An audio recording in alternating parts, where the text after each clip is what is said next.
आमाच्या विशेष बुलेटिनमध्ये आपलं स्वागत आहे. पाहूया विशेष बातमी.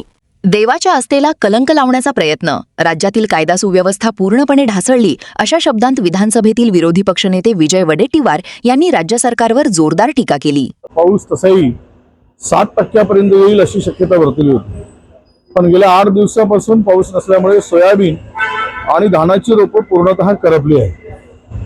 प्रचंड शेतकऱ्यामध्ये आता चिंतेचं वातावरण आहे आणि पूर्ण जर पाऊस जर 2 दिवस पुढे आला नाही तर दुबार पेरणीची पूर्णतः शक्यता आता निर्माण झालेली आहे.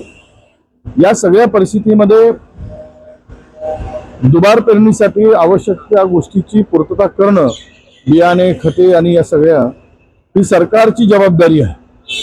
सरकार सध्या भांडणामध्ये व्यस्त आहे, लोक फोडण्यामध्ये व्यस्त आहे, पण शेतकऱ्यांच्या या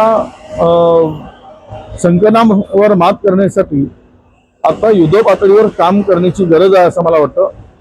आम्ही सुद्धा या संदर्भात लक्ष घालून आहोत आणि सरकारकडे सुद्धा मागणी आमची आहे. आम्ही पत्रही पाठवलं आहे की पर्यायी बियाणे आता दुबार पेरणीसाठी आणि शेतकऱ्यांना मदत, आवश्यक ती मदत तातडीनं करण्यासाठी उपाययोजना करावी असं सरकारकडे आम्ही मागणी केलेली आहे. जी बिलं माफ केली जाण्याची घोषणा मुख्यमंत्री महोदयांनी केलेली आहे ती खूप वर्षापासूनची पेंडिंग आहे आणि ते वसूल न होणारेच निधी होता. तो काही वसूल होईल अशी शक्यता अजिबात नव्हती, कारण अनेकांनी ते पंप घेतले. ते खूप वर्षापासून 15-20 वर्षापासून 25 वर्षापासूनची ही थकबाकी आहे आणि शेतकऱ्यांनी त्याचा वापर पंपाचं करणं सोडून दिलं होतं आणि अशा स्थितीमध्ये ही वीज बिलाची मागणी आता घोषणा झाली आहे, पण यामध्ये फार काही आता वसूल होण्याची शक्यता नव्हतीच.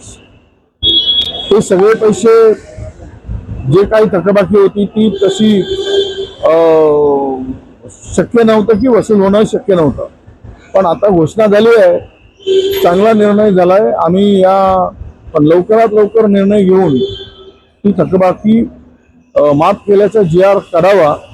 मुख्यमंत्र्यांनी काल घोषणा केली. निर्णय चांगला आहे, त्याचं नक्कीच स्वागत आहे. नाही, महिलांचं आता संरक्षणच महाराष्ट्रात राहिलं नाही, मुलींचं राहिलं नाही, सुरक्षित राहिलं नाही. दररोज या मुलींवर, महिलांवर अत्याचार होताना आपण महाराष्ट्रात पाहतो. कायद्याचा धाकच आता मुळात राहिला नाही. सत्तेमध्ये मशगूल सरकार एवढं झालेलं आहे भारतीय जनता पक्षाचं की त्यांना इतरांच्या सुरक्षेचा संबंधच राहिला नाही. सत्ता प्रचंड मिळाली, त्यामुळं आमचं कोण काही वाकडं करू शकत नाही या आविर्भावामध्ये ही सत्ता राबवली जात आहे आणि पोलिसांना जो पोलिसांचा धाक होता तो धाक कमी झाला आहे. त्याचं हे लक्षण आहे की आज महिला सुरक्षित राज्यामध्ये राहिल्या नाही आणि मुलीसुद्धा सुरक्षित राहिल्या नाही. तर हे सगळे कायदा सुव्यवस्था ही संपूर्ण खड्ड्यात गेली आहे, याचंही द्योतक आहे. मला असं वाटतं की भारतीय जनता पक्षामध्ये आता विनोद तावडे फार सक्रिय झालेत, त्यामुळे त्यांच्या कदाचित आशा बळावल्या असतील की काही बदल होईल तर आमचा नंबर वगैरे लागेल. आशा बाळगण्याला काही हरकत नाही आहे. नाही ना, कसं पाहता म्हणजे काय हे राम काही कोणाच्या बापाचं आहे काय?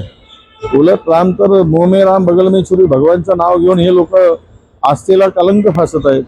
त्यामुळे ज्या पवित्र स्थानांच्या ठिकाणी चोरी होते, डकेती होते, लुटमार होते आणि तो एक नालायक अभिनेता सांगतोय की अपने घर में चोरी होईल, तेरे घर में चोरी होगी तो रिपोर्ट नाही देगा. त्याचं घर लुटून आणायला पाहिजे त्या अभिनेत्याचा, जो आजकाल फार चापलुशी करत फिरतोय भाजपची.